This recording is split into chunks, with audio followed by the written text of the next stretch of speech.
नमस्कार फ्रेंड्स, कैसे हो? बढ़िया।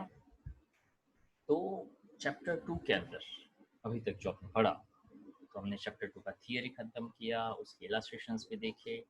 आज उसके एक्सरसाइज के क्वेश्चंस देखेंगे।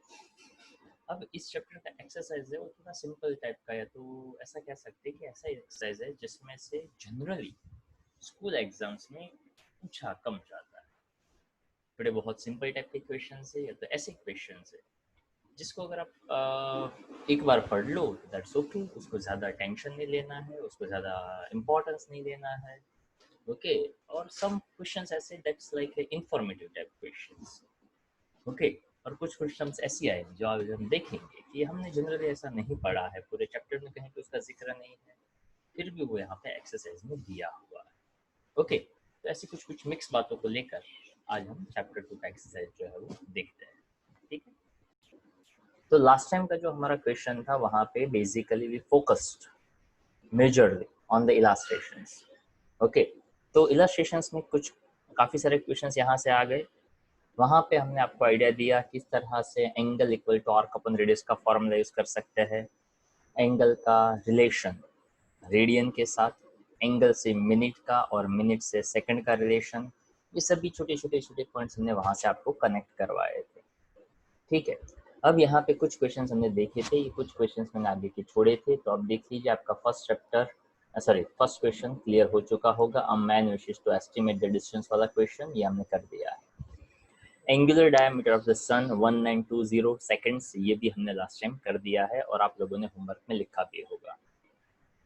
उसके बाद यहाँ पे मैंने कहा था, यहाँ पे ये जो पॉइंट्स है उसमें थोड़ी गड़बड़ है, कुछ नंबर जो है वो पता नहीं पर इधर उधर हो चुका है, और पार्ट 3 जो है उसमें भी काफ़ी सारे नंबर जो है वो कुछ बीच में से मतलब आधे इधर उधर हो चुका है। कोई क्वेश्चन मिसिंग नहीं है, सिर्फ नंबर है वो अलग है। तो पार्ट 3 के अंदर भी आपके पास नोट्स हो या तो यहाँ पे भी जो भी नंबर्स हो उस नंबर को सिर्फ आप सीक्वेंस में कर दीजिएगा, जैसे कि 1 2 3 4 5 6 ऐसे सीक्वेंस में कर दीजिएगा, कोई क्वेश्चन बीच में मिसिंग नहीं है, ताकि वो लास्ट टाइम ही मैंने चेक कर लिया ताकि 1 2 4 आए तो 3 कहीं पे मिस आउट तो नहीं हो रहा है, पर सिर्फ नंबरिंग जो है वो गलत हो चुका है।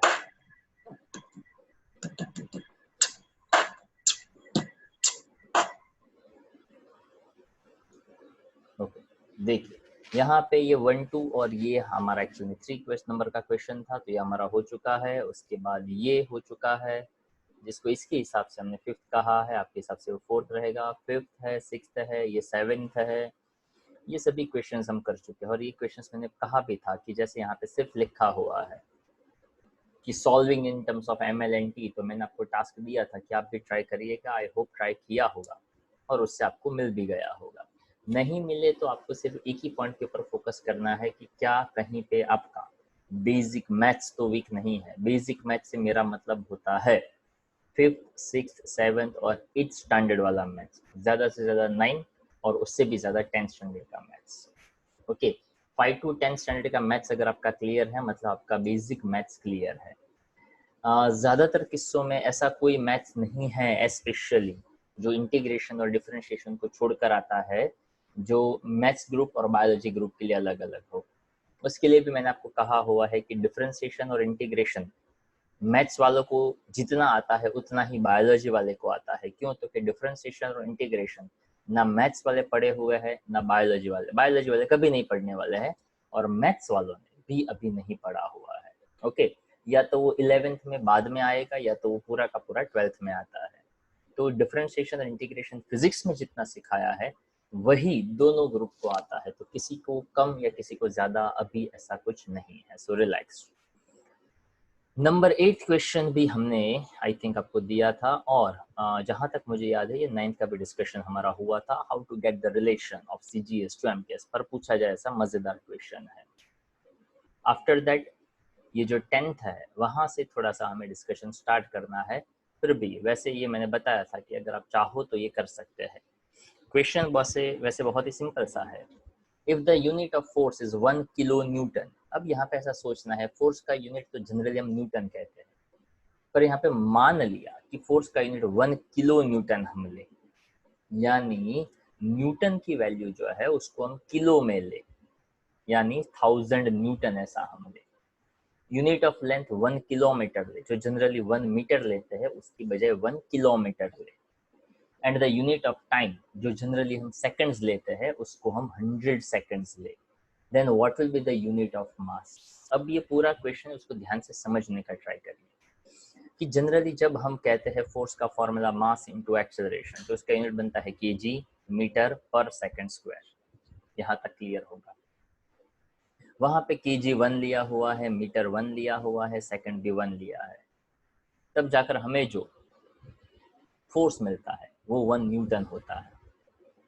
तो कहना मैं ऐसा चाहता हूँ कि क्वेश्चन ऐसा फॉर्म किया कि F इज इक्वल्स टू मैं MA के हिसाब से KG metre per second square लिखता हूँ, तब हम वहाँ पे ऐसा मान लेते हैं कि this is 1 kilogram, this is 1 metre, this is 1 second square.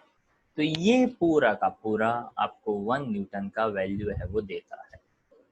तो इसका मतलब ऐसा हुआ कि mass 1 kilogram, distance 1 metre, time 1 second, तो फोर्स बनता है 1 न्यूटन। अब यहाँ पे क्वेश्चन को चेंज कर दिया कि अगर फोर्स 1 न्यूटन की बजाय 1 किलो न्यूटन हो, डिस्टेंस 1 मीटर की बजाय 1 किलोमीटर हो, 1 मीटर की बजाय 1 किलोमीटर हो, और 1 सेकंड ना हो, 100 सेकंड हो, तो मास का वैल्यू क्या बनेगा। ये ऐसा क्वेश्चन फॉर्म किया। तो उसके लिए क्या करना पड़ता है, तो उसके लिए आपको मास को सब्जेक्ट ऑफ इक्वेशन बनाना पड़ता है। तो देखिए यहाँ पे क्या किया हुआ है, ध्यान से सुनिएगा और समझने का ट्राई करिएगा। अगर मैं इसके हिसाब से सोचूं तो क्या मुझे ऐसा करना चाहिए, mass is equal to force upon area, तो आपको यहाँ बरोबर है। फोर्स का यूनिट क्या है, तो कि न्यूटन है, और एक्सेलरेशन का क्या है, मीटर पर सेकंड स्क्वायर है। न्यूटन का डायमेंशन फॉर्मूला क्या है, तो है m1 l1 t माइनस 2, तो यहाँ बरोबर। ये सेकंड स्क्वायर ऊपर जाता तो है t2, तो यहाँ वो भी बरोबर। ये मीटर नीचे है तो हो गया l, तो यहाँ वो भी बरोबर है। तो m1 l1 t माइनस 2 यानी फोर्स, तो हाँ यार बरोबर बरोबर, f आ गया।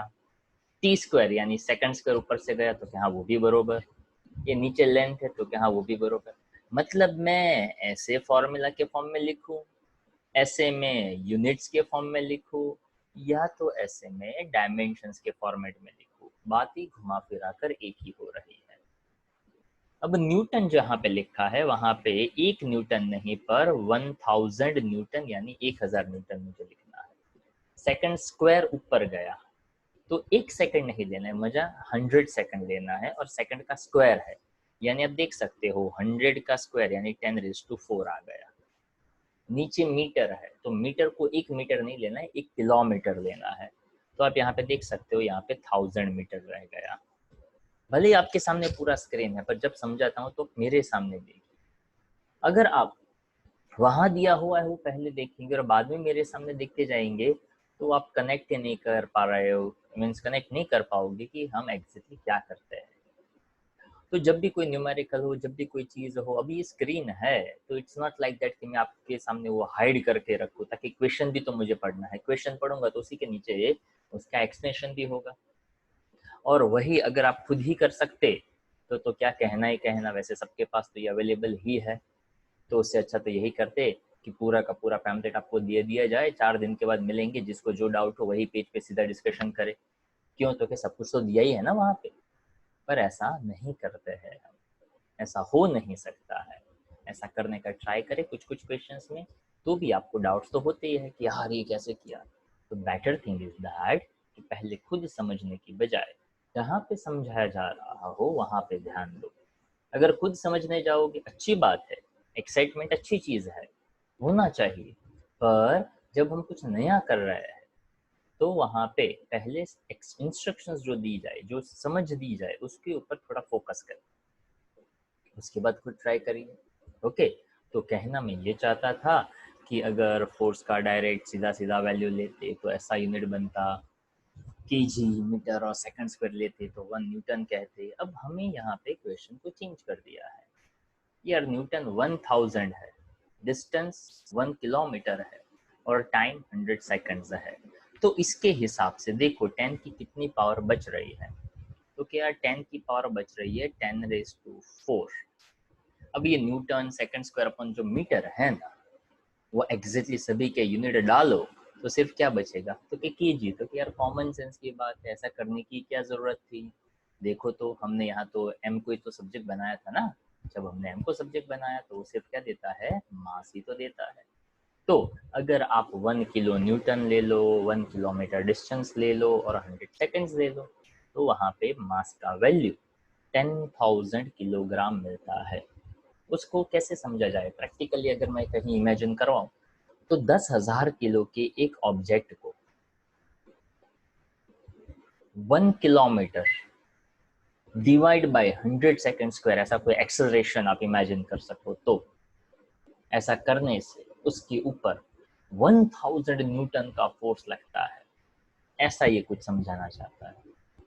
तो ये एग्जैक्टली कोई प्रैक्टिकल वे में कहीं पे वैल्यू डालने की कोई जरूरत नहीं है, ताकि हम एक्सेलरेशन 1 किलोमीटर पर 100 स्क्वायर या तो 10⁴ ऐसा तो कोई यूनिट ही नहीं बोलते हैं। तो उसका एक्सेलरेशन कितना होगा, तो क्या भाई उसके लिए तो किलोमीटर का मीटर कन्वर्ट करो, इसके बाद सेकंड्स का ले लो, तो that becomes more and more complicated. अभी सीधा सीधा सिंपल सिंपल दिया हुआ है, तो क्यों ना सीधा सीधा सिंपल सिंपल चीज़ों को ही समझा जाए कि F is equals to M A है, मास फाइंड करना है, F बाय एक्सेलरेशन करो, एक्सेलरेशन का मतलब मीटर पर सेकंड स्क्वायर करो, न्यूटन की जगह पे 1000 न्यूटन, सेकंड स्क्वायर ऊपर गया तो 100 का स्क्वायर, नीचे है मीटर, वहां पे मतलब लेंथ, वहां पे आ गया 1000 मीटर, सभी वैल्यू को प्लेस किया, 10 का पावर मिला, दैट इज 10⁴, तो मास मिल जाता है 10⁴ kg। कोई भी जगह पे डाउट आए तो यही चीज को आपको फिर से रिवाइंड करके सीखना चाहिए, समझ लेना चाहिए। अगर आप यहाँ को टाइम अलाउ करता है, आप यहाँ पे लेक्चर अटेंड करते हो, तो आफ्टर कंप्लीटिंग द लेक्चर जब भी वीडियो अपलोड हो जाए तो उसको आप ज़्यादा वाली स्पीड में भी उस वीडियो को फटाक से आप देख सकते हो, रिवीजन भी हो जाएगा और पता भी चल जाएगा कहाँ पे क्या नोट डाउन करना है, वो भी आपको मिल सकता है। ओके, तो आप चाहो उतना ज़्यादा से ज़्यादा बेनिफिट है वो आप ले सकते हैं। उसके बाद का ये क्वेश्चन देखिए, 11th हम कर चुके हैं। It is about how the given equation is dimensionally correct. Okay, F into S, that's a force into displacement, that is the work done. Half mv square कहो, that's the kinetic energy. Half M U square कहो, there is also kinetic energy. एक को कहते हैं final kinetic energy और एक को कहते हैं initial kinetic energy, but ultimately work done and energy it's the same. तो देख सकते हैं वहां पे एफ एस का एक dimension formula, half M V square का एक डायमेंशन फार्मूला और हाफ एम यू स्क्वायर का एक डायमेंशन फार्मूला, सभी डायमेंशन फार्मूला सेम होते हैं, तो given equation is dimensionally correct. Okay, if you remember that, yes, कोई बताएगा ये 12th किया था कि नहीं किया था, 12th वाला क्वेश्चन? सर किया था सर। ओके, तो P equal to B minus X square upon 80 वो क्वेश्चन हमने किया था, और वहाँ पे हमने बताया था कि जैसे यहाँ पे पूछा है B फाइंड करो या A फाइंड करो, तो हमने ऐसा कहा था ना कि A अपॉन बी भी पूछा जा सकता है, B अपॉन ए भी पूछा जा सकता है। Okay, A into B, B upon मतलब कुछ भी आप कुछ पटांग। वैसे ये P equal to B minus X square upon 80 क्या सच में कोई ऐसा फॉर्मूला एग्जिस्ट करता है? तो कि जरूरी नहीं है, ये बनाया हुआ फॉर्मूला है, ऐसे कोई भी वैल्यू जोड़ कर बनाया है, that's just a hypothetical situation. Okay, अच्छा उसके बाद देखो 13 नंबर का क्वेश्चन किया था, आई थिंक तो किया होगा शायद। यस सर किया था। ओके, यस सर किया था। पर ये क्वेश्चन बहुत ही काम का है, एग्जाम पॉइंट ऑफ व्यू से, स्कूल एग्जाम हो तो भी ये समझा जाता है। और यहाँ पे मैंने कहा था कि ये क्वेश्चन है, हमने यहाँ पे P और V क्या है वो नहीं बताया था। चलो आप में से किया है तो कोई बताएगा कि in that question what we have to consider as a P quantity? Pressure. Very good. और V क्या लेना है? Volume. Volume. If you remember that, तो यहाँ पे इस क्वेश्चन को मैंने थोड़ा और एक्सटेंड करके भी आपको बताया था कि भले इस क्वेश्चन में बताया है determine the dimensions of A and B, पर इसी क्वेश्चंस को मैंने थोड़ा आगे भी शायद आपसे कहा था कि ए एंड बी तो है ही, पर आप क्या क्या फाइंड करो, तो कि ए अपॉन बी फाइंड करो, ए इंटू बी फाइंड करो, बी अपॉन ए फाइंड करो। ऐसा करने से आपको एक और क्वांटिटी मिल सकती है, if you just try to derive. मैं यहाँ पे वो चीज रिवाइज करवा देता हूँ कि देखो तो ये ए का डायमेंशन है। ओके, जैसे किसी किसी को भी ऐसा शायद थोड़ा डिफरेंट लगता है, वैसे नॉर्मल केस में जैसे मैथ्स हो ना तो हम बहुत यूज टू होते हैं, but when it's about the physics तो हम ज्यादा ही कंसर्न हो जाते हैं। 10 और 10⁻1 इट्स द सेम और डिफरेंट? सेम। सेम। तो डायमेंशनल फॉर्मूला अगर मैं लिखता हूँ m1 l5 t-2 और अगर मैं लिखता हूँ m l5 t-2, it's the same और डिफरेंट? सेम। सेम। सेम। क्यों? तो कि 10 और 10⁻1 में दिमाग क्लियर है ताकि 10 नंबर है, पर जैसे यहाँ MLT आता है तो सम स्टूडेंट्स फील अरे वहाँ पे तो M1 L2 लिखा था, यहाँ पे सिर्फ M लिखा है, 1 किधर गया? अरे भाई किसी का भी पावर 1 हो तो उसका मतलब तो वही का वही क्वांटिटी होता है ना। जैसे कि कोई डायमेंशन फॉर्मूला ऐसे होते हैं m0 l1 t-2 एक्सेलरेशन का। अब m0 anything raise to 0 is what? 0। गलत। 1। 1 1 1। Anything raise to 0 that is a 1। तो अगर मैं m0 ना लिखूं और सिर्फ l1 t-2 लिखूं तो भी दैट्स ओके, कोई फर्क नहीं पड़ता है। बट एक गिवन फॉर्मेट है, गिवन फॉर्मेट मतलब एक लिखने का एक तरीका बताया है कि यार ऐसा करो। ओके जैसे काफ़ी सारे एग्जांपल्स हम देते हैं। मैं जनरली ये एग्जांपल मुझे अच्छा लगता है, कॉमन है। ओके जैसे हम नहीं कहते कि किसी का मैरिज है, मैरिज फंक्शन है, यू कैन इजीली आइडेंटिफाई यार दूल्हा कौन है, दुल्हन कौन है। क्योंकि जिस लड़के और जिस लड़की को ज़्यादा इंपॉर्टेंस दिया जा रहा है, या तो जो सेंटर ऑफ अट्रैक्शन बने हुए हैं, या तो लड़का है अगर शेरवानी पहना हुआ है, मज़ेदार है, उसके आजू बाजू, हाँ परफेक्ट ये दूल्हा है। पर अगर मान लो जो भी लोग है वो सभी नॉर्मल पैंट शर्ट में ही इधर उधर घूम रहा है, आपको कोई अलग नहीं दिख रहा है, तो आइडेंटिफाई करना डिफिकल्ट है। पर क्या दूल्हा हो, आप किसी की भी शादी में कभी भी गए हो तो क्या ऐसा कंपलसरी है, कोई रूल है कि दूल्हा बना है तो यार तुझे ऐसा ही रहना पड़ेगा? No it's not rule. Okay पर ऐसा करो तो अच्छी बात है, थोड़े अच्छे लगोगे, फोटोग्राफ्स वगैरह अच्छे आएंगे। ओके नॉर्मल भी तो रह सकते हैं, उसमें कोई प्रॉब्लम नहीं है। पर जिस तरह से यहाँ पे डायमेंशन फॉर्मूला होता है आप उसको नॉर्मली लिख सकते हो, m1 l0 t- वगैरह मैंने फॉर एग्जांपल कुछ बनाया हो, if any quantity raise to 0 और मैं वो ना लिखूं दैट इज आल्सो ओके। लिखता हूँ तो एक दिमाग में क्लैरिटी जाता है कि यार हर एक फॉर्मेट में MLT के फॉर्मेट में देना चाहता हूँ। अब m1 l5 t-2 की बजाय सिर्फ m रखो तो भी कोई प्रॉब्लम नहीं है, because some students ask me question कि सर ये वॉल्यूम है वो L3 कैसे हो गया, वो तो m0 l3 t0 होता है। अरे यार दोनों चीजें एक ही है। इफ एनीथिंग मतलब कोई भी वैल्यू हो उसकी पावर 0 हो तो उसका मतलब 1 है। तो यहाँ पे ये जो L3 लिखा है उसके मल्टीप्लीकेशन में 1 है या नहीं है? तो क्या हाँ है। उसके डिवीजन में 1 है कि नहीं है? तो क्या हाँ वो भी है।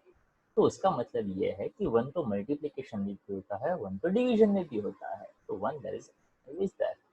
अगर मैं इन दोनों क्वांटिटी का डिवीजन लूँ में से a/b, तो एक क्वेश्चन और भी मैंने आगे जोड़ा था, देखो तो अगर a/b करो तो जो डायमेंशनल फॉर्मूला बनता है कौन सी क्वांटिटी का बनता है?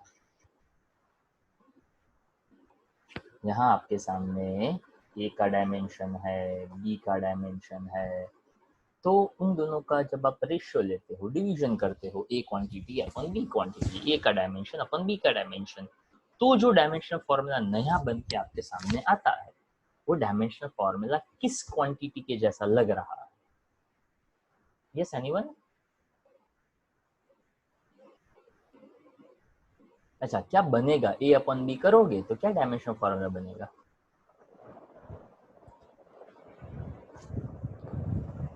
a⁻1 b⁻−1। गलत।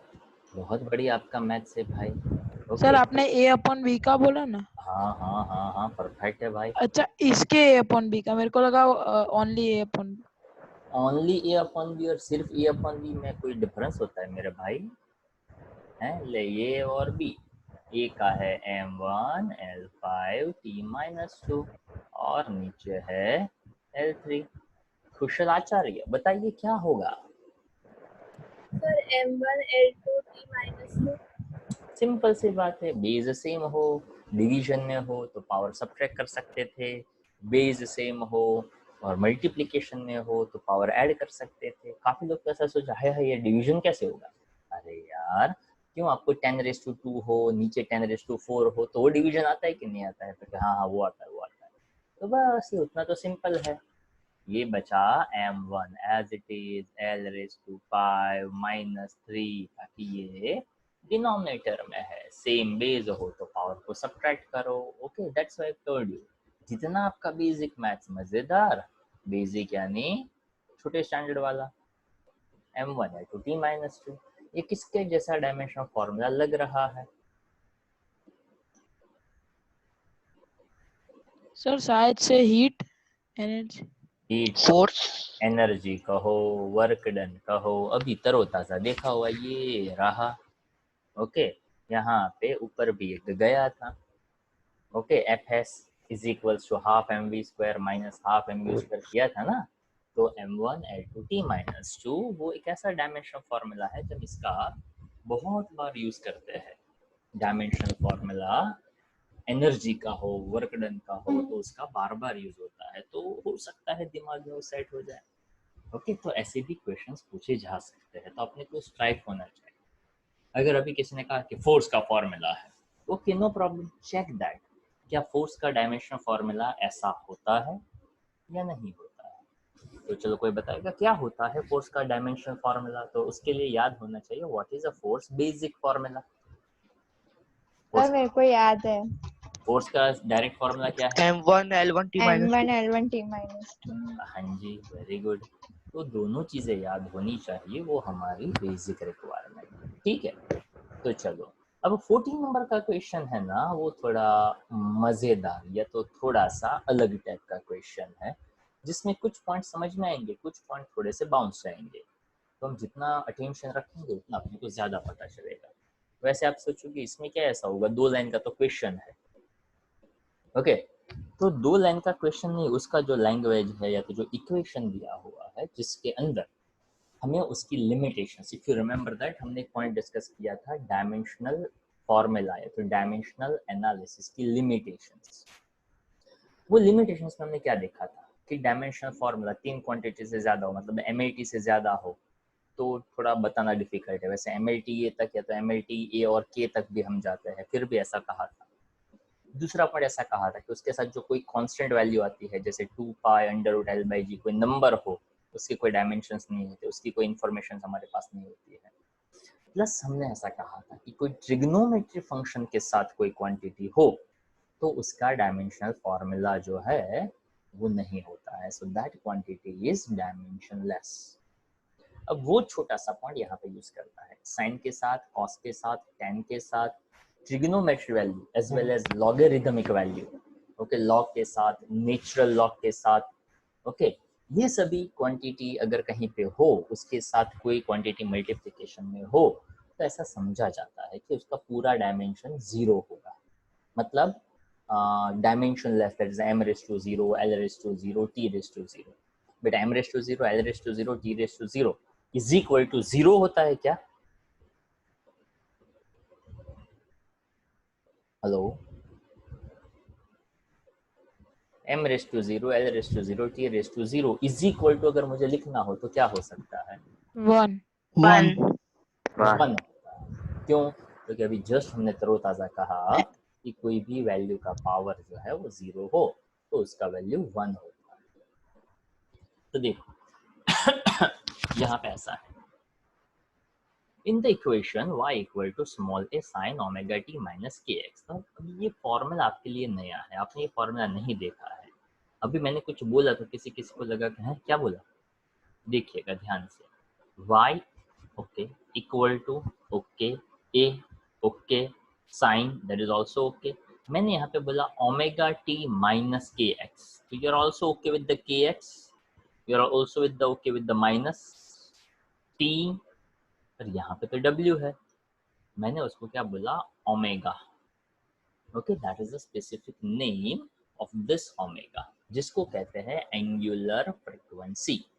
तो उसको बोला ऐसे जाता है ओमेगा, और कुछ ऐसे लिखा जाता है ओमेगा, मतलब अगर मैं फ्रीक्वेंसी को 2π से मल्टीप्लाई कर दूं तो इसका नाम बन जाता है एंगुलर फ्रीक्वेंसी।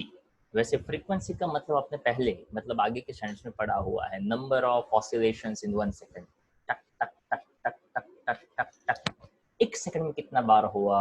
अगर कोई ऑब्जेक्ट है, पेंडुलम है, तो उसको कहते हैं फ्रीक्वेंसी। पर अगर मतलब क्या, तो सर्कुलर पाथ पे घूमा, एक सेकंड में कितने रोटेशंस हुए, अगर वो फाइंड करना हो तो वो उसका फ्रीक्वेंसी नहीं, वो उसका एंगुलर फ्रीक्वेंसी काउंट होता है, जिसके बारे में अभी आपने ज़्यादा नहीं पढ़ा है। तो मैंने कहा था ना कि इस चैप्टर में कुछ कुछ ऐसे थोड़े क्वेश्चन आएंगे, वैसे तो अभी एक्सरसाइज नहीं है फिर भी ओके, पर ऐसे कुछ क्वेश्चंस मुझे रखने पड़ते हैं ताकि किसी किसी स्कूल को ऐसा लगे कि ना આપણે કાકા ઘરું પૂછે જોરદાર જે કોઈ ના આવડવું જોવે, तो ऐसा पूछना नहीं चाहिए। पर हमें तो यहाँ पे हर एक को लेकर प्रिपरेशन करवानी पड़ती है।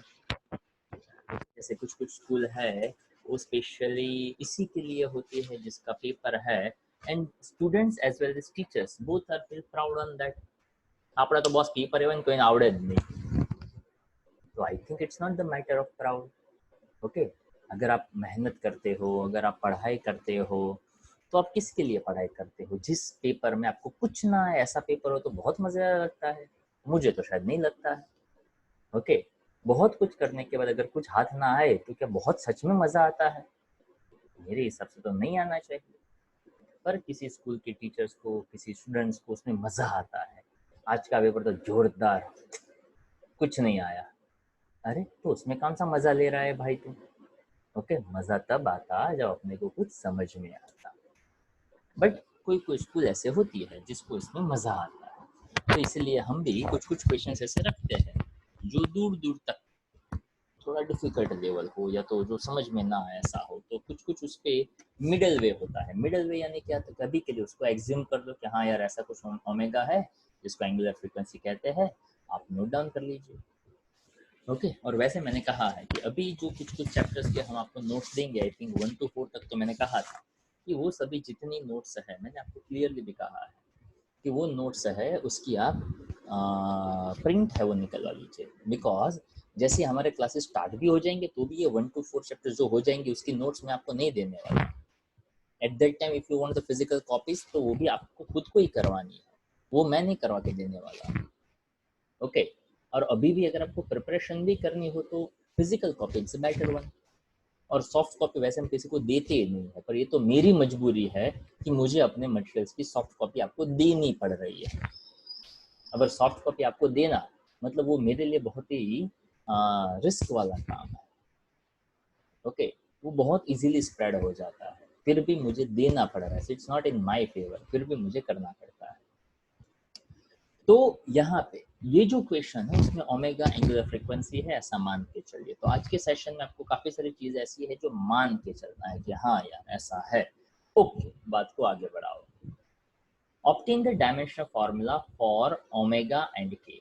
डब्ल्यू भी बोल सकते हो, पर डब्ल्यू जो है वो अच्छा नहीं लगता है, वैसे ये और ये थोड़ा अलग दिखता है, इसको आप स्किप करके आप इसको ये ओमेगा वाला सिंबल ही समझिएगा।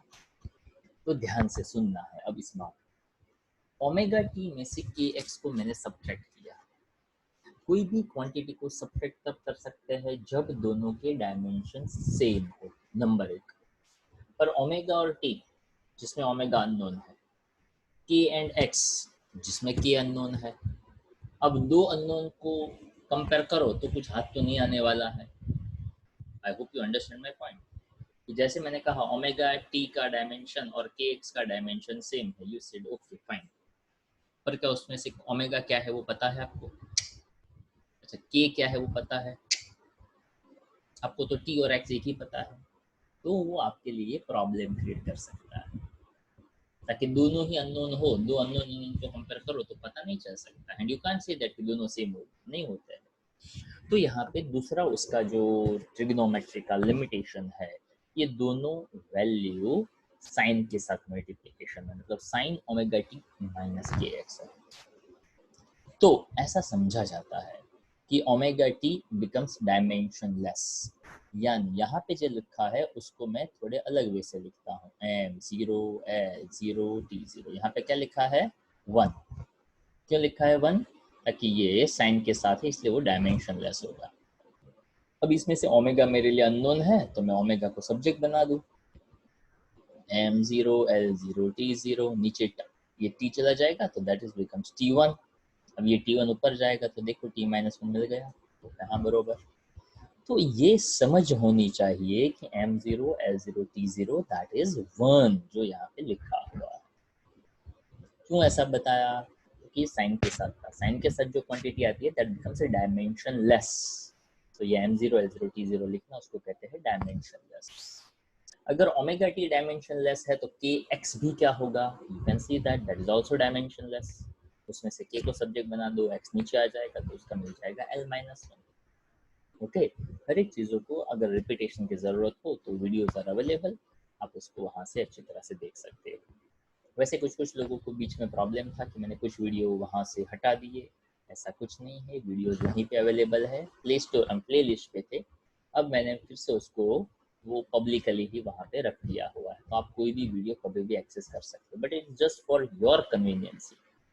यूट्यूब पे आप जाते हो तो वहाँ पे प्ले लिस्ट बनाया है, तो आपको पूरा वीडियो जो पहला पोर्शन होता है वो ना देखना पड़े, तो सीधे आप प्ले लिस्ट में जाकर भी वीडियो देख सकते हैं। वहाँ पे बनाया है 11th standard, chapter 1, chapter 2, chapter 3, okay, आपका जेई का जो भी है वो अलग अलग प्ले लिस्ट बनाया है, so that's better for you. कोई वीडियो ऐसा हो जिसमें कंफ्यूजन हो कि अपना है या नहीं है, तो just go through the play list और चेक करो कि ये प्ले लिस्ट आपका है, मतलब 11th का है या 12th का है, तो अपने आप पता चल जाएगा कि अपने को करना है या नहीं करना है। चलो, क्वेश्चन नंबर ये जो 15 है वो एग्जैक्टली मैंने 15 जब है वैसा नहीं करवाया था, पर फिर भी ये करवा चुका हूँ, इफ यू रिमेम्बर इट।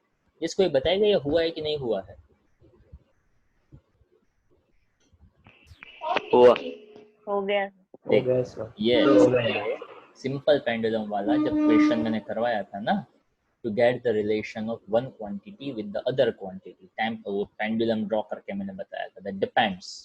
तब हमने कहा था कि that not depend on the theta, अब कितना भी एंगल लो टाइम पीरियड के ऊपर वो डिपेंड नहीं करता, ताकि टाइम पीरियड के फॉर्मूला में थीटा आता नहीं है। So relation of one quantity with the others, assume the powers, put the dimension formula, and then finally comparing the powers। इसको सॉल्व करो इक्वेशंस को, तो ए बी सी जो भी है वो आपको मिल जाएगा। ओके, चलो after that number 16, I hope समझ में आता होगा। अब देखो ये जो है ना वो मैं आधा अधूरा समझा रहा हूँ, बाकी का आप कर सकते हो, ताकि ये पावर एज्यूम करने वाला raise to A raise to B raise to C वाला, पर यहाँ पे मैंने पूरा का पूरा ऑलमोस्ट सॉल्व करके दिया हुआ है, तो आपके लिए कोई टेंशन नहीं रहेगा अगर कुछ नहीं समझ में आए तो। पर ये क्वेश्चन इसलिए मैं बता रहा हूँ ताकि इसकी कुछ डायमेंशन कोई क्वांटिटी शायद आपको ना समझ में आए, इसलिए मैं क्वेश्चन समझा देता हूँ, बाकी तो पूरा आप कर सकते हैं। The velocity v of a water waves depends on the wavelength. Velocity of water waves. अब water waves का velocity ultimately velocity, water waves क्या है उसके बारे में नहीं जानना है, सिंपल waves का velocity, that's it. Depends on the wavelength lambda। अगर wavelength आपके लिए नया वर्ड है, ओके, जैसे सनलाइट हो या कोई भी लाइट हो उसका wavelength होता है, पर यहाँ पे सिंपल मैं सिर्फ डायमेंशंस के या तो यूनिट के टर्म में बात करूँ तो वेव लेंथ यानी वेव का लेंथ, और लेंथ का यूनिट होता है मीटर, तो यहाँ पे लैम्बडा जो है उसका डायमेंशंस ले सकते हो एल, दैट्स इट। डेंसिटी अपने को पता है, acceleration due to gravity small G भी पता है और वी भी पता है, तो देखो सभी के सभी डायमेंशंस दिए हुए हैं, velocity, lambda, density and G. Now relation of one quantity with the other, assume the power, MLT के ऑर्डर में लेकर आओ, equating the values, कंपेयर करो। यहाँ पे हाँ, यहाँ पे डायरेक्ट लिखा है b = 0, ये 3 इक्वेशंस बने, 3 इक्वेशंस में वैल्यूज प्लेस करो ऑन सॉल्विंग। हाँ, अगर किसी के लिए ऑन सॉल्विंग लाइन जो है वो कैसे आए वो नहीं पता चलता है तो डोंट वरी, यहाँ आपके पास 3 इक्वेशंस है, again use the basic maths, और फिर भी ऐसा लग रहा है कि ना यार ये बेसिक मैथ्स तो अपने लिए बहुत हार्ड है, बहुत डिफिकल्ट है, तो कोई बात नहीं, आप वहाँ पे ग्रुप में भी लिख सकते हो कि कोई सॉल्व करके दे सकता है या नहीं दे सकता है, या तो आप मुझे भी पूछ सकते हो यार ये 3 इक्वेशंस तो है पर कैसे हुआ वो पता चला नहीं। पहले आपको 1-2 बार ट्राई करने का, मेरे हिसाब से ट्राई करोगे तो पता चल जाएगा, ताकि आपको पूछा है तो डेफिनेटली वो आपके लेवल पे ही होता है, ऐसा कोई हार्ड लेवल या तो कोई उसके अंदर कोई ऐसा हायर मैथ नहीं यूज़ किया होता है। ओके, तो ट्राई करने का, नहीं समझ में आए तो ग्रुप में भी आप रख सकते हो कि अगर किसी स्टूडेंट ने किया हो तो वो भी आपकी हेल्प कर सकता है। चलो, यहाँ पे मैंने आई थिंक पहले आपको बताया था कि ये न्यू सिंबल है फ्रीक्वेंसी का, पर कभी कभार वो वी है या न्यू है वो आपको कंफ्यूज करता है। अगर आपके पास अभी भी फिजिकल कॉपी ना हो तो बात अलग है, अदरवाइज आपके पास फिजिकल कॉपी हो तो आई सजेस्ट कि इस क्वेश्चन में मुझे तो यहाँ पे रखना पड़ रहा है इसलिए रखा है। तो फ्रीक्वेंसी को वी या न्यू कौन है इसकी बजाय सिर्फ आप एफ कर दो ना तो आपका काम आसान हो सकता है। ओके, तो हो सके उतना ट्राई करने का कि हम कंफ्यूजन में कम रहे और क्लैरिटी में ज़्यादा रहे। So here that depends, frequency of oscillating drop may depend upon the radius r, density p नहीं पर density rho। ओके, ये रो जैसा सिंबल हो आप यूज कर सकते हैं, ये वाला सिंबल है ना वो यहाँ पे आपको मानना है। Okay, these are some printing errors जिसको हम ट्राई करते रहते हैं एवरी ईयर उसको रिजॉल्व करने का, पर फिर भी कुछ कुछ पॉइंट है वो दिमाग से या तो हाथ से या तो आंखों से छूट जाते हैं। तो वो जब भी हम फिजिकल कॉपी स्टूडेंट्स के पास हो तो उसको हम करेक्ट करवाते रहते हैं कि डेंसिटी है तो डेंसिटी का सिंबल ऐसा पी जैसा नहीं है, ऐसा ये रो जैसा है, तो ये सिंबल यहाँ पे लगा दो तो you have that clarity. And the surface tension S. अब ये सरफेस टेंशन क्या है, क्योंकि सरफेस टेंशन का डायमेंशनल फॉर्मूला उस लिस्ट में दिया है और शायद मैंने करवाया भी था, force per unit length, that is called surface tension. Okay, वैसे यहाँ पे ये बहुत ही सिंपल सी बात होती है, पर हम उसको मिक्स कर देते हैं।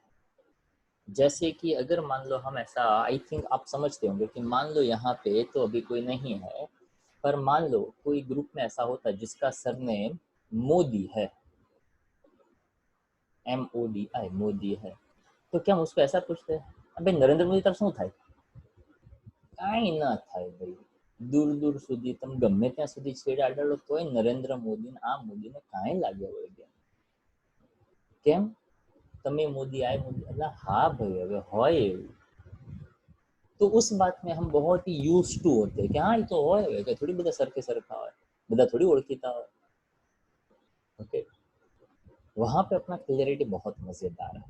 But when it comes with the physics, when it comes with the physics तो हम ज़्यादा कॉन्शियस हो जाते हैं। जैसे कि हम ऐसा मान के चलते हैं कि ये वाला सिंबल यानी सिर्फ और सिर्फ डेंसिटी, तो आपने अभी तक देखा है इसलिए आप डेंसिटी कहते हो। यही सेम सिंबल इलेक्ट्रिसिटी के अंदर रेजिस्टिविटी के नाम से भी जाना जाता है। तो अभी एक स्टूडेंट ने डेंसिटी के क्वेश्चन में रेजिस्टिविटी का फॉर्मूला डाल दिया और उसने ये भी नहीं सोचा कि मैं एम्पियर का लिखा जा रहा हूँ, मैं कंपेयर किए जा रहा हूँ, एंड देन ही आस्क्ड कि यार मैं कहाँ गलत हूँ। अरे भाई तेरा स्टार्टिंग ही गलत है, तो क्वेश्चन ही नहीं समझा। यहाँ पे v मतलब वेलोसिटी, अरे पर आगे पढ़ तो सही, फ्रीक्वेंसी लिखा है, सिंबल सर कब से बोल रहा है कि वो सिंबल v जैसा दिख रहा है, हाँ तो क्या, पर v तो है ना। अरे हाँ भाई v है तो v it is not like that it is only for velocity. Okay, v से वॉल्यूम भी होता है, v से पोटेंशियल भी होता है, तो क्वेश्चन को पढ़ा करो। ओके, और इतना सब कुछ आपको ऐसा लग रहा है कि क्या यार सब पढ़ते होंगे ना, no, I have seen so many students in the board exams also.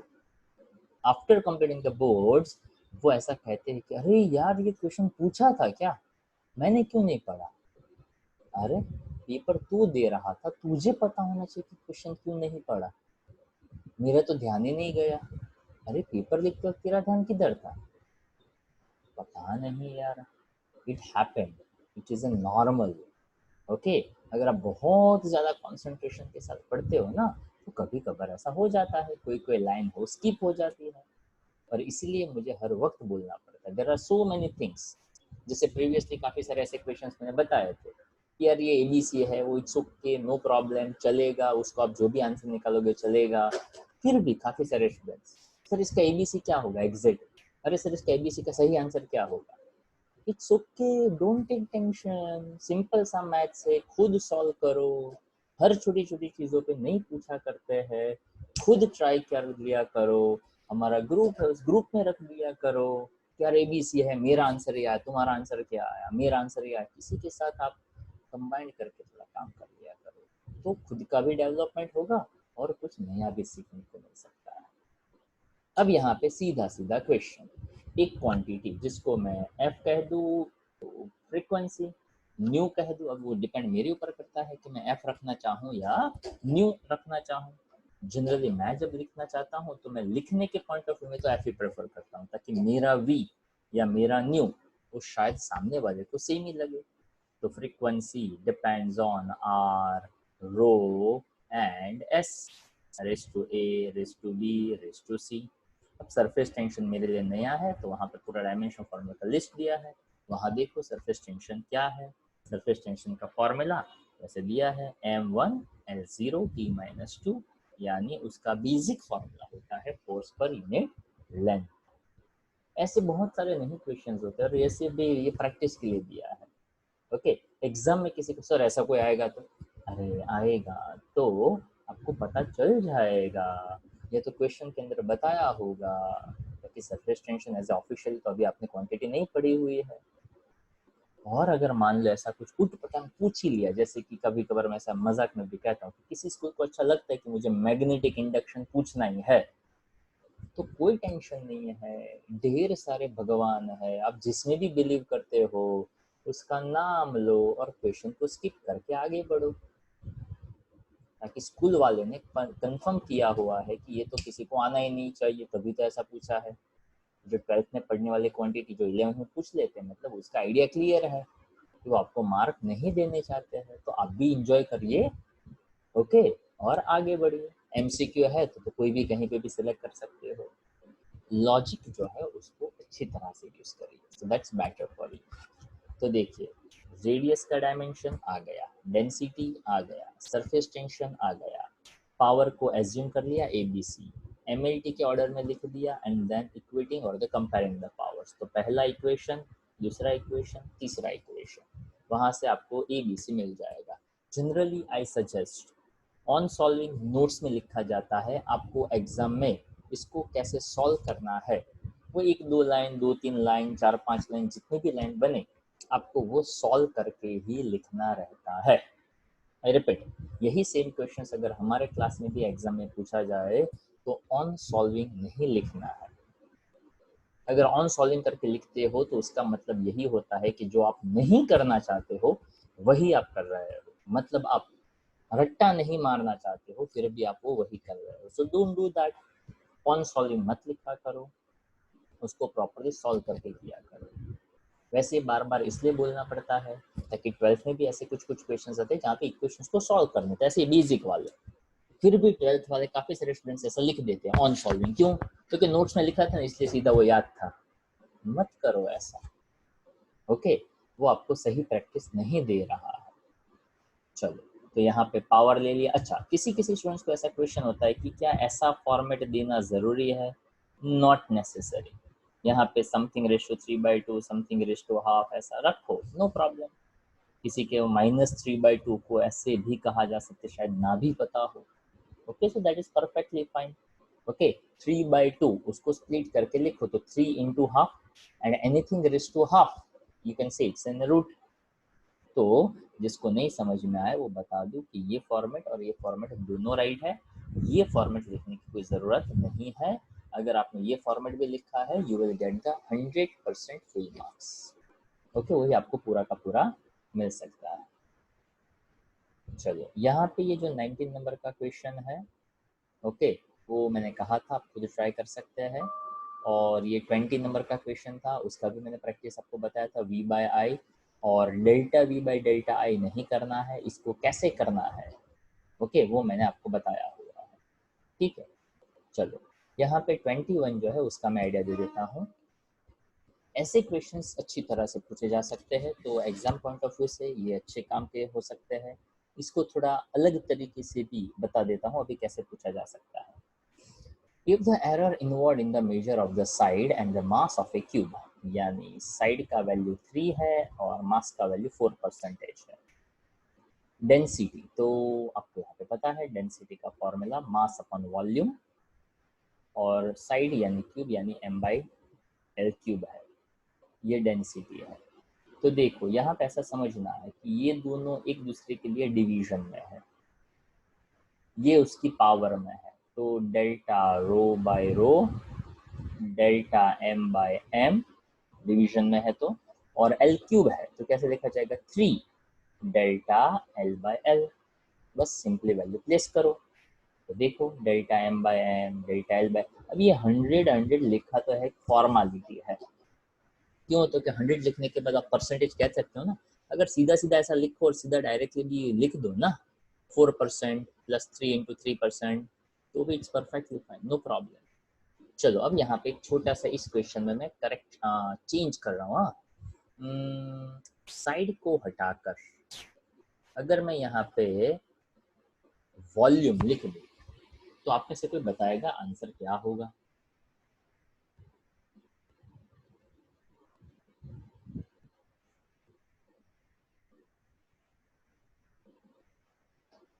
हल्का सा दिमाग यूज करना है, हल्का सा मेरे मतलब है आई थिंक इट्स 1 मिलीग्राम।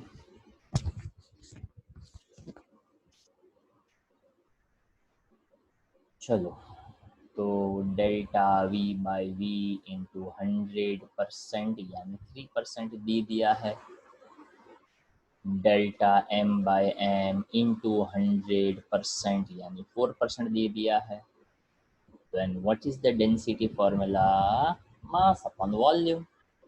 तो देखो इसको कहते हैं दिमाग का यूज करना, delta M by M plus delta V by we.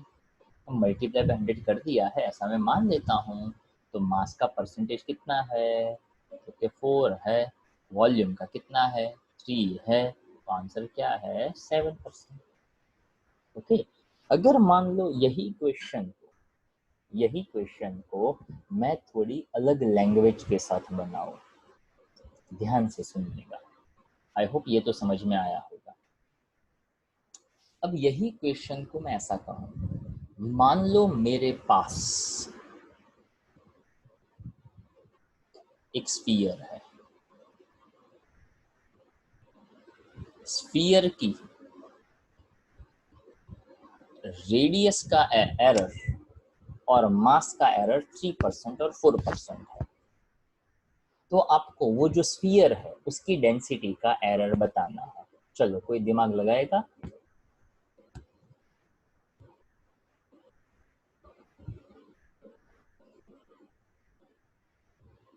Question में ऐसा है कि क्यूब नहीं है, स्फीयर है।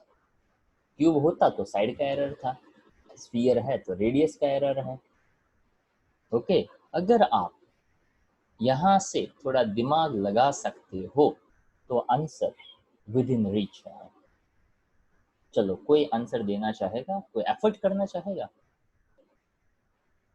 7 हाउ? एनी फॉर्मूला और just random?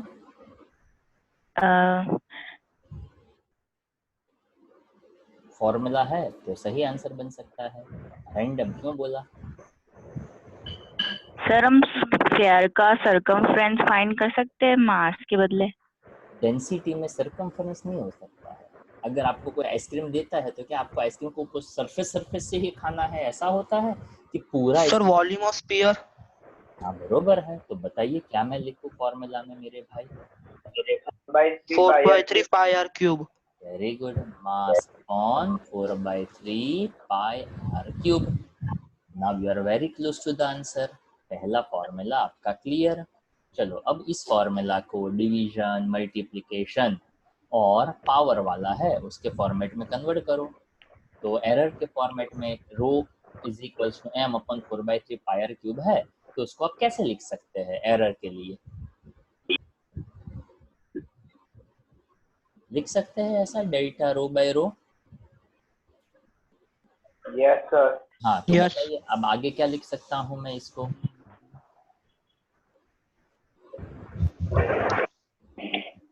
Delta M by M into 100 मतलब वो 100 ऐसा मैंने मान लिया, it's just formality.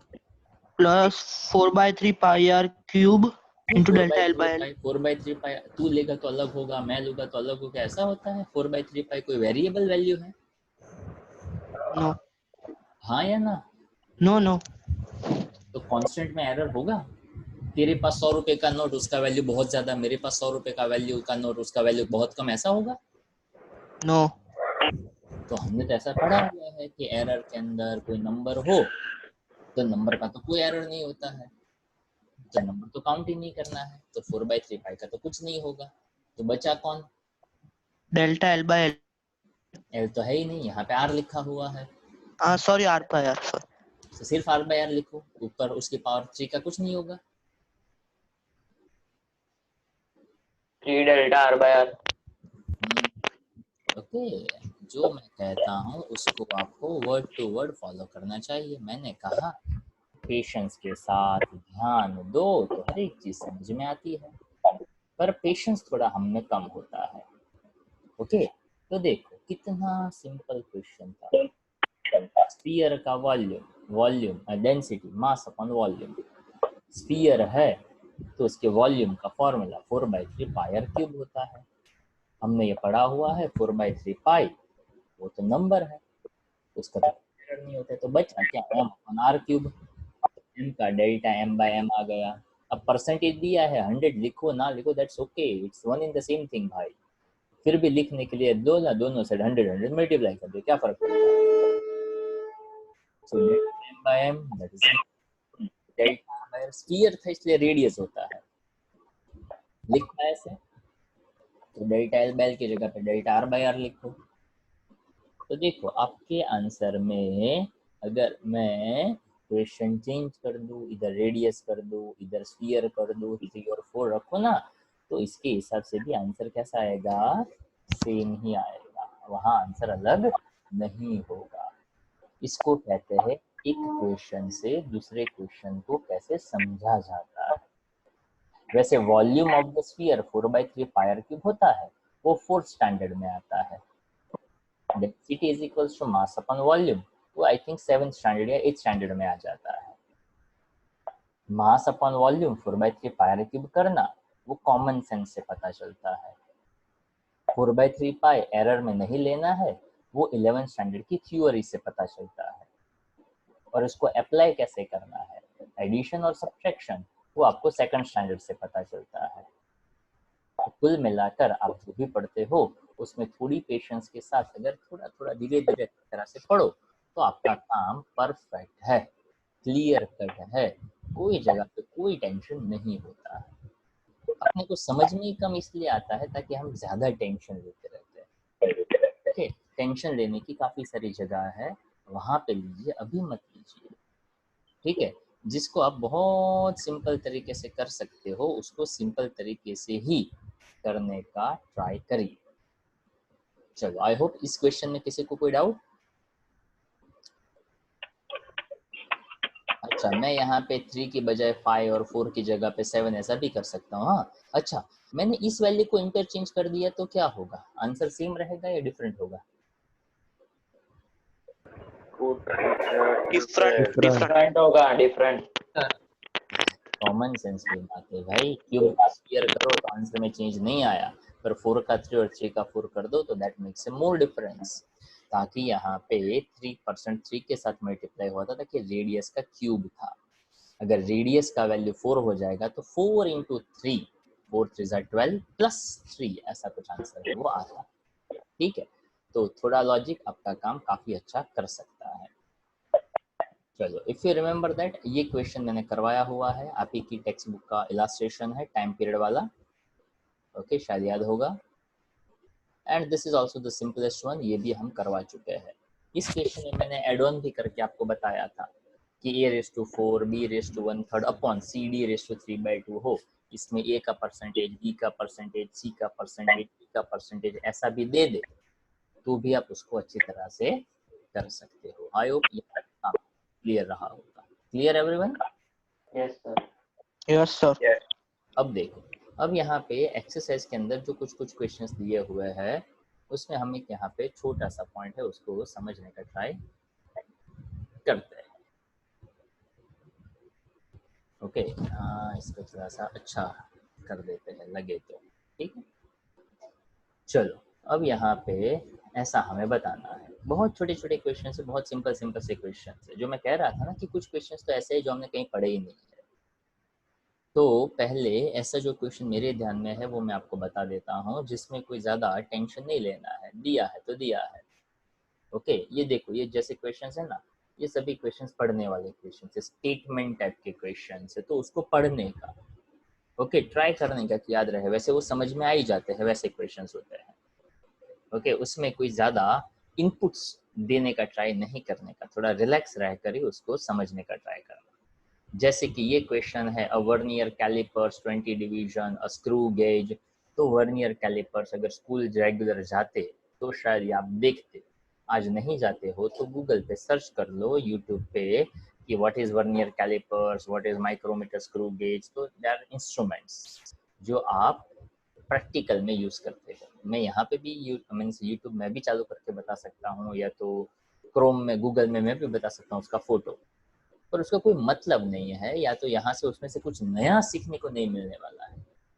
It is something like that कि जब तक आप स्विमिंग पूल में जंप ना करो तब तक पता नहीं चलता है कि स्विमिंग कैसे करना है। उसी तरह से जब तक आप वो इंस्ट्रूमेंट हाथ में ना लो तब तक पता नहीं चलता है कि इसको कैसे मेजर किया जा सकता है। हाँ, यूट्यूब पे अवेलेबल होता है video, how to use screw gauge, how to use micrometer, screw gauge और वर्नियर कैलिपर्स।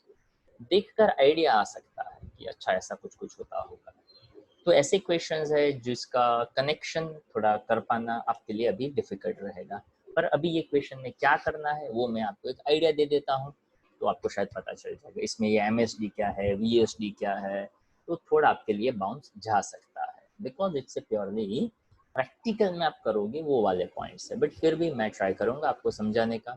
जैसे कि ये पूरा 7 नंबर का क्वेश्चन है, ओके, वो करवा देता हूँ, ताकि मुझे लगता है कि यार क्या मस्त क्वेश्चन देते हैं जिसका कोई कहीं कनेक्शन नहीं होता है। A student measured the thickness of a human hair by looking at it through a microscope of magnification 100. Human hair जिसको माइक्रोस्कोप से वो देख रहा है, जिसका मैग्निफिकेशन 100 है। Magnification that's maybe new word for you, 10th में अगर पढ़ा हो, याद हो रे ऑप्टिक्स में, तो I will be very happy. Okay, magnify होना मतलब वो 100 टाइम्स बड़ा कर सकता है, मतलब जो हेयर है उसको माइक्रोस्कोप 100 टाइम्स बढ़ा करके दिखा रहा है। ओके, ठीक है। He makes 20 observations and find that the average width of the hair in the field of view of the microscope is 3.5 millimeter. तो 100 जिसका मैग्निफिकेशन था, 20 टाइम्स उसने ऑब्जर्व किया और उसको लगा कि माइक्रोस्कोप की वजह से जो हेयर दिखता है 3.5 मिलीमीटर का लग रहा है। Then what is the estimate on the thickness of hair. अब एस्टिमेट का मतलब क्या, तो कि एस्टिमेट का मतलब ये करना है जो आपके लिए कंप्लीटली नया है, तो जो बोलूं उसको सुनते जाइए और एक्सेप्ट करते जाइए, बिकॉज ना आपको मैग्निफिकेशन क्या है वो पता है, ना ये करते क्या है वो आपको पता है, फिर भी ये क्वेश्चन मुझे समझाना है। हाँ, वैसे पूरा चैप्टर हो चुका है और पूरे चैप्टर में इसको लेकर कोई इंफॉर्मेशन नहीं दिया है, जिससे ये क्वेश्चन हो सकता है वो पूरा का पूरा मैं आपको समझा नहीं सकता हूँ, बिकॉज वो 12th में आता है। ओके, अगर मैं ऐसा कहता हूँ मैग्निफिकेशन का फॉर्मूला होता है height of image to the height of object, है क्या काम का नहीं है, ताकि आपने वो थियोरी नहीं पढ़ा हुआ है, फिर भी ये क्वेश्चन करना है। So what is the best part, okay, magnification, microscope, 20 observation, observe किया तो 3.5 मिला, तो क्या हाँ मिला। तो अब यहाँ पे सीधा सीधा ऐसा सोचने का, सिंपल सिंपल आइडिया लगाने का। Estimate the thickness of hair मतलब वो चाहते हैं कि कैसा वो हो सकता है, तो आइडिया लगाने के लिए height of image to height of object. तो हाइट ऑफ इमेज, इमेज कैसा मिला, तो कि भाई 3.5 मिला। हाइट ऑफ ऑब्जेक्ट फाइंड करना है तो उसको ऊपर लेकर जाओ, मैग्निफिकेशन को नीचे लेकर आओ। तो मैग्निफिकेशन कितना दिया है, तो कि 100 दिया है, 3.5 डिवाइड बाय 100 तो आंसर क्या आया तो कि 0.035 mm। खत्म हो गया।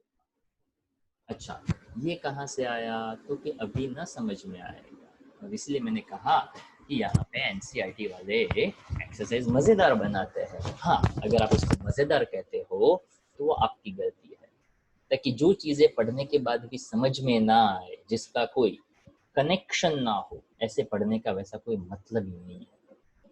फिर भी आप लोगों को डर है, हमारे स्कूल में पूछ से तो आपको सिर्फ उसी में इंटरेस्ट है कि हमें बस इतना बता दो कि हम कैसे मार्क्स लेकर आ जाए। थोड़ा सीखने के ऊपर भी फोकस कर लिया करो तो मार्क्स अपने आप आ जाते हैं। जिसको मार्क्स आते हैं उसको आता ही है, उसका कोई गारंटी नहीं है। पर जिसको अगर कुछ आता है तो मार्क्स लेकर आ जाएगा, उसका गारंटी मैं 100% दे सकता हूँ। अगर मार्क्स लाने हैं तो याद रख लो MHI/HO, हाइट ऑफ इमेज दिया था, मैग्निफिकेशन नीचे ले लिया, आंसर आ गया 0.035 mm, तो मार्क्स आ जाएंगे। समझना हो तो थोड़ा वेट करना पड़ेगा 12th स्टैंडर्ड तक पहुंचने का। ओके, वो तब समझ में आएगा।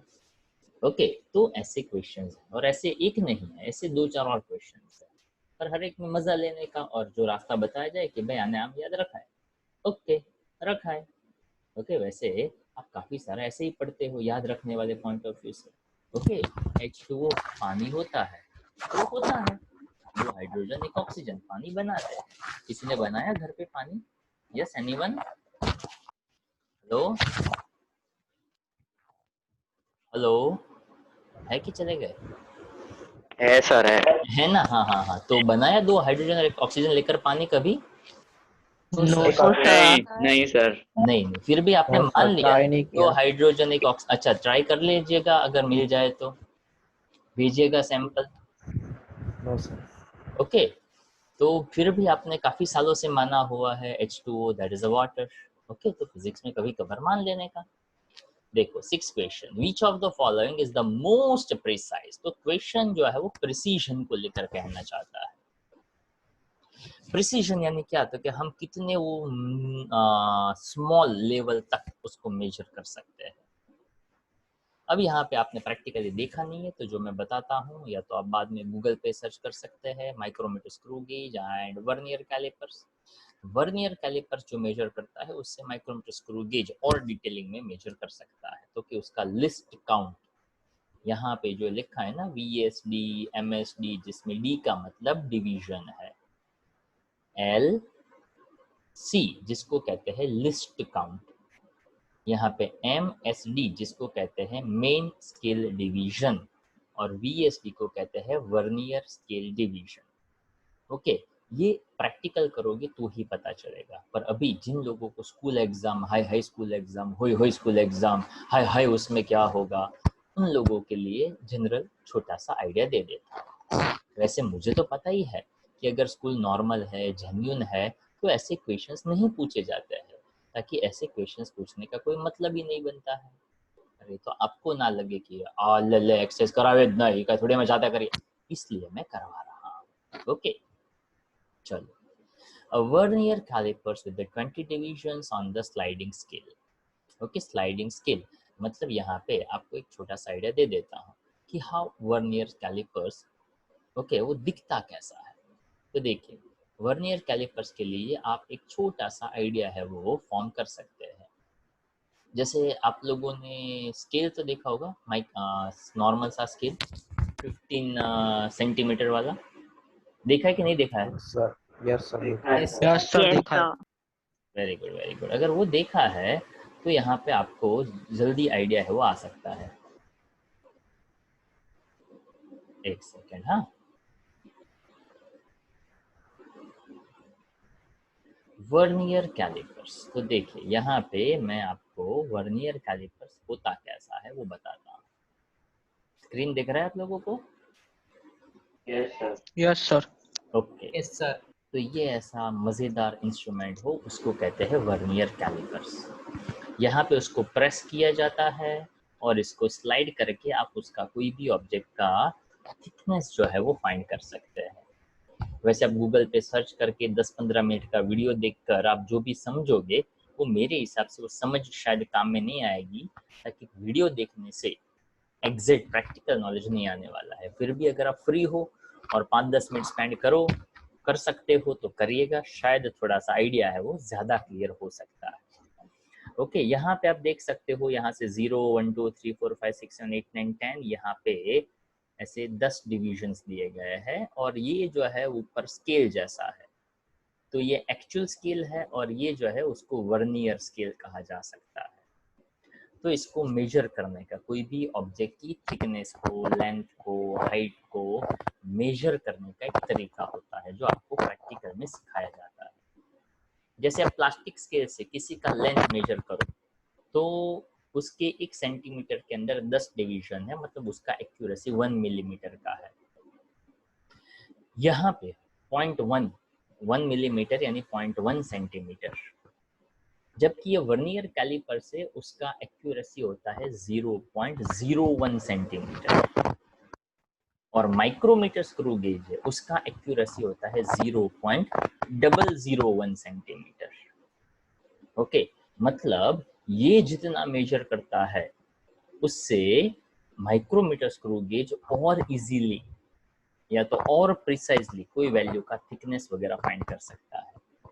फॉर एग्जांपल मैं यहाँ पे एक आइडिया दूँ कि अगर मान लो मेरे पास यहाँ पे एक स्केल है और मैं ऐसा कहूँ कि उस स्केल का थिकनेस कितना है, थिकनेस यानी ये वाला जो पोर्शन आपको दिख रहा है ना, इसको कहते हैं थिकनेस। तो क्या किया जाता है, इस पोर्शन को वर्नियर कैलिपर्स के बीच में ऐसे रखा जाता है, जो जॉज होते हैं ना उसको ऐसे यहाँ पे रखा जाता है। तो अगर ये है तो 0 पॉइंट समथिंग देगा ना, आपको होगा हाँ यार तो बहुत ही छोटा है। और यही थिकनेस को जब आप माइक्रोमीटर स्क्रू गेज से मेजर करोगे तो 0 पॉइंट में ही देगा, पर इससे वो एक्यूरेट आंसर देगा। दैट इज समथिंग 0.05 सेंटीमीटर या ऐसा कुछ हो सकता है। माइक्रोमीटर स्क्रू से जो डेटा मिलेगा 0.00 समथिंग ऐसा कोई डेटा है वो मिल सकता है। मतलब क्या, क्योंकि माइक्रोमीटर स्क्रू गेज है वो आपको और प्रिसाइज आंसर दे सकता है। प्रिसाइज यानी क्या, क्योंकि प्रिसाइज यानी डेसिमल पॉइंट के बाद कितनी एक्यूरेसी वो रखता है उसको हम कहते हैं प्रिसाइज आंसर। अब इतना सब कुछ है वो आप इस एक टेक्स्ट बुक की एक्सरसाइज के क्वेश्चंस के लिए आपको करना पड़ता है। तो देखिए यहाँ पे जितना बताऊं उतना ध्यान से सुनते जाइएगा। कैलिपर्स में 20 divisions, screw gauge 1 millimetre, 100 divisions on the circular scale, ये उसका प्रैक्टिकल डेटा है। Optical instrument that can measure the length to within the wavelength of a visible light, यानी कोई एक ऑप्टिकल इंस्ट्रूमेंट है लाइक ए माइक्रोस्कोप और telescope और something like that. तो अब यहाँ पे जो डेटा दिया गया है वो कम्प्लीटली आपके लिए नया है, तो हो सके उतना ट्राई करने का। वैसे स्कूल एग्जाम के पॉइंट ऑफ व्यू से ये क्वेश्चन की क्वालिटी 0% की है अगर कोई जेन्युइन टीचर है तो। हाँ, अगर परेशान करने वाले टीचर है तो उसको तो यही अच्छा लगेगा, बहुत ही अच्छा लगेगा। दैट डिपेंड करता है कि आप स्कूल को या तो स्कूल के टीचर को कितना जानते हो। और अगर आपके लिए वो नए हैं, अगर स्कूल में ये क्वेश्चन पूछ लिया तो आइडिया क्लियर कि ये परेशान करने वाले टीचर है, तो बेस्ट ऑफ लक 2 साल के लिए। और ऐसे क्वेश्चन स्कूल में नहीं पूछे मतलब एंजॉय करो 2 साल कि सर है वो थोड़े अच्छे खासे है, थोड़े दिमाग वाले हैं, जो जेन्युइन है और वो आपको सही क्वेश्चंस ही पूछेंगे। ओके, वैसे प्रैक्टिकल करोगे तो पता चल ही जाएगा कि ये क्या है। तो देखो यहाँ पे लिस्ट काउंट यानी मिनिमम कितना मेजर कर सकता है, तो उसको समझने का एक तरीका है main scale division minus vernier scale division. अब यहाँ पे 20 डिवीजन ऑन स्लाइडिंग स्केल, अभी जो फिगर मैंने दिखाया था वहाँ पे कितने डिविजन्स थे वो यहाँ पे बताते हैं। तो देखो यहाँ पे 19 डिवाइड बाई 20 यानी क्या, तो कि 19 नंबर का डिवीजन है आउट ऑफ 20, वो मैच हो रहा था। अब ये थोड़ा प्रैक्टिकली पता चलेगा, इसलिए अभी जो भी बोल रहा हूँ उसको सिर्फ सुनते जाइए। हो सकता है उसमें से 5% ही पता चले, 95% ना पता चले, ताकि हम यहाँ प्रैक्टिकल नहीं कर रहे हैं, मैं तो सिर्फ एक्सप्लेन कर रहा हूँ। ओके, पर फिर भी 5% बट समझने का ट्राई करिएगा। मान लो कि वहाँ 20, जैसे इसको आप ऐसे सिंपल तरीके से समझो, स्केल कितना मिनिमम मेजर कर सकता है, क्योंकि 1 सेंटीमीटर में कितने डिवीजन, तो 10, 1 सेंटीमीटर में 10 डिवीजन, तो 0.1 सेंटीमीटर बना। तो क्या, हाँ क्लियर। यहाँ 1 में कितने डिवीजन, तो क्या 20, तो क्या 1/20 कर दिया।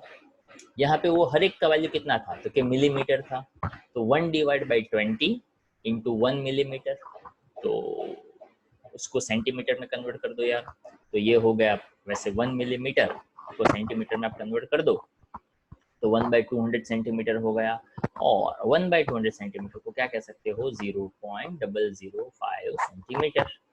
तो यहाँ पे ये पता चल गया कि ये मिनिमम डेसिमल पॉइंट के बाद 1, 2 और 3 डिजिट तक जा सकता है। अब स्क्रू गेज, तो क्या स्क्रू गेज है, वहां पे एक में कितने डिवीजन है, तो क्या 100, और एक का वैल्यू कितना है, तो क्या 1 मिलीमीटर। तो 1 मिलीमीटर डिवाइड बाय 100, यानी 1 मिलीमीटर को सेंटीमीटर में कन्वर्ट करने के लिए फिर से कर दो 1/10, तो ये बन गया 0.001 सेंटीमीटर। तो ये 0.001 तक जा सकता है। और वेवलेंथ, अब शायद आपने वेवलेंथ का नाम सुना भी हो सकता है, शायद नहीं भी सुना हो सकता है, वैसे थ्योरी में हमने बताया था एंगस्ट्रॉम करके एक क्वांटिटी थी। तो विजिबल लाइट का वेवलेंथ होता है 6000 एंगस्ट्रॉम। एंगस्ट्रॉम यानी 10⁻⁻10, इफ यू रिमेंबर इट। अगर ये जो रिलेशन लिखा है ना वो किसी किसी को समझ में आए, किसी किसी को समझ में ना भी आए, तो आपको ये पता होना चाहिए 6000 angstrom, 1 angstrom is equals to 10⁻10 metre, पर मैं तो यहाँ पे सब कुछ सेंटीमीटर में ले रहा हूँ, तो 6000 मीटर को सेंटीमीटर में कन्वर्ट कर दो, 1 मीटर यानी 100 सेंटीमीटर, इसके साथ 100 मल्टीप्लाई कर दो तो 10⁻8 सेंटीमीटर हो गया। और यहाँ पे ये 3 जीरो भी इसको दे दो तो ये हो गया 6 इंटू 10⁻5 सेंटीमीटर। अब इसको लिखना हो तो 0.1, 2, 3, 4 और ये 5वां सेंटीमीटर, 0.00006, तो ये हो गया ये वैल्यू। ओके, ऐसा उसको समझा जा सकता है।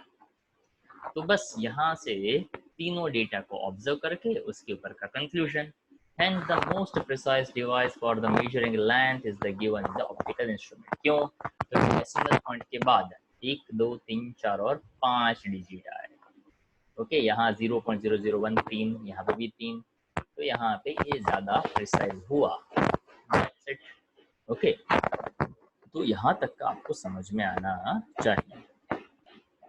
अब रहा ये पॉइंट, तो यहाँ पे छोटा सा आइडिया लगाने का, वैसे ऐसा क्वेश्चन में करवा चुका था थोड़ा अलग तरीके से। देखो, new unit of length is chosen such that the speed of light is in a vacuum, speed of light that is a c.